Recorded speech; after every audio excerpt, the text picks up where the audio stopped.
আমি অনেকবার তওবা করেছি, প্রত্যেকবারই ভঙ্গ হয়েছে, তাহলে কি আমি মুনাফিক হয়ে গেছি?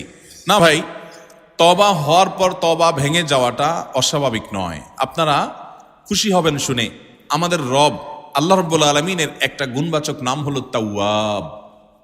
কি নাম ভাই? তাওয়াবের মানে জানেন? আল্লাহু আকবার। রিপিটেডলি, বারবার যিনি বান্দার তওবা কবুল করেন। এই জন্য ভাই, একবার গুনাহ হয়ে গেছে, আল্লাহর কাছে তওবা করেছেন, চেষ্টা করছেন যে আর যেন না হয়, কিন্তু আবার শয়তান কাত করে ফেলে দিয়েছে, আবারও তওবা করে ফেলবেন এবং দুর্বল হবেন না। এখানে ইবলিস আপনাকে বলবে, তুই এতবার একই কাজ করে তওবা করছস আল্লাহর কাছে, আবার কোন মুখে তওবা করবি? থাক, বাদ দে।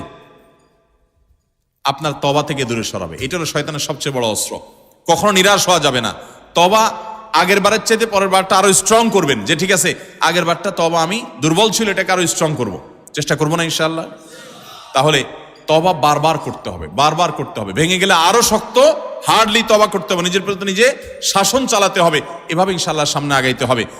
ভারতবর্ষের একজন কবি বলেছেন, আরে ইয়ে কুস্তি তো হয় অমর ভর কি, কবি ও দাবালে কবি তু দাবালে।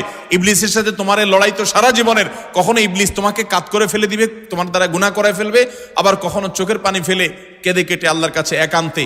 ভাইরা, কিছু নির্জন সময় কাটানো দরকার। আমাদের কোনো নির্জন সময় নাই।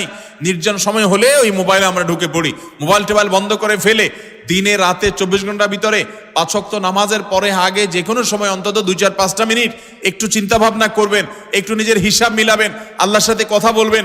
আজকে একটা গুনাহ হয়ে গেছে, আজকে একটা কাস্টমার মহিলা আসছে, তার সৌন্দর্য দেখে তাকে নিয়ে বাজে চিন্তা জল্পনা কল্পনা করেছি, নোংরামি করেছেন, গুনাহ কাজ করেছেন। কোনো কাস্টমার এসেছে, তার সাথে ফাঁকি ঝুঁকি দিয়েছেন, 2 নাম্বারই করেছেন, মিথ্যা কথা বলেছেন, কিনা দর এত আসে বলেছেন, আসলে এত আসে নাই। এই যে মিথ্যা বলেছেন কয়টা টাকার জন্য, এই টাকা দুনিয়াতে থেকে যাবে, মিথ্যাটা আপনার আমলনামা যুক্ত হয়ে আখিরাতে যাবে। এইসব কথা চিন্তা করে আল্লাহর কাছে চোখের পানি ফেলে একান্তে, আল্লাহ করে ফেলেছি আজকে শয়তানের পালায় পড়ে, আল্লাহ খেয়াল ছিল না, আপনি মাফ করে দেন। মালিক, আপনি মাফ না করলে কিয়ামতের ময়দানের শাস্তি হবে ভয়াবহ। দুনিয়াতে আপনি ছেড়ে দেন, আল্লাহ মাফ করে দেন। মাফ চায়া দুনিয়া থেকে ওইটাকে নিষ্পত্তি করেন, একটু চোখের পানি ফেলেন, সেজদায় পড়ে যান, 2 রাকাত সালাতুত তওবা নামাজ পড়ে আল্লাহর কাছে মাফ চান, এর পরের দিন আরো স্ট্রং করেন। এভাবে আপনি লড়াই চালাতে থাকবেন। আরে এই কুস্তি তো হয় অমর ভর কি, কবি ও দাবালে কবি তু দাবালে। শয়তান গুনাহ কমা আপনার দ্বারা করায় সে জিতে যাবে, আর আপনি তওবা করে চোখের পানি ফেলে গুনাহ মাফ করিয়ে তারপরে আপনি শয়তানের উপরে জিতে যাবেন। তওবা করতে থাকবো তো ইনশাআল্লাহ।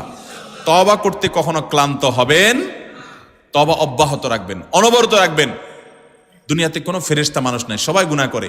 এর মধ্যে সবচেয়ে উত্তম মানুষ হলো গুনাহ করার পর যে নিজের ভুল বুঝতে পারে, নিজেকে শাসন করে সংশোধন করে সে তওবা করে মাফ চায়। মনে রাখবেন, যে ব্যক্তি তওবার শর্ত আদায় করে তওবার শর্ত কি? তওবার শর্ত হলো যে কাজটা করেছি গুনার কাজ, এটার জন্য নিজেকে নিজে শাসন করলাম, কেন আমি এত নিকৃষ্ট কাজ করলাম, আল্লাহ আমার প্রতি কত ইহসান করেছেন, কত অনুগ্রহ করেছেন, আমার জীবনে কত বিপদ এসেছে, আল্লাহ উদ্ধার করেছেন, তাহলে আমি কেন গুনার কাজটা করলাম? নিজেকে শাসন করা, ভবিষ্যতে না করার পরিকল্পনা করা, লজ্জিত হয়ে চোখের পানি ফেলে আল্লাহর কাছে মাফ চাওয়া, এই কাজটা যদি আপনি বারবার করেন, আপনি নিশ্চিত থাকতে পারেন আপনার তওবা দিন দিন আস্তে আস্তে স্ট্রং হবে এবং একটা সময় আপনি গুনাহ ছাড়তে পারবেন ইনশাআল্লাহ। এই জন্য তওবা কখনো ছাড়া যাবে, যতবারই তওবা ভাঙুক, তওবা আরো স্ট্রং করে করতে হবে।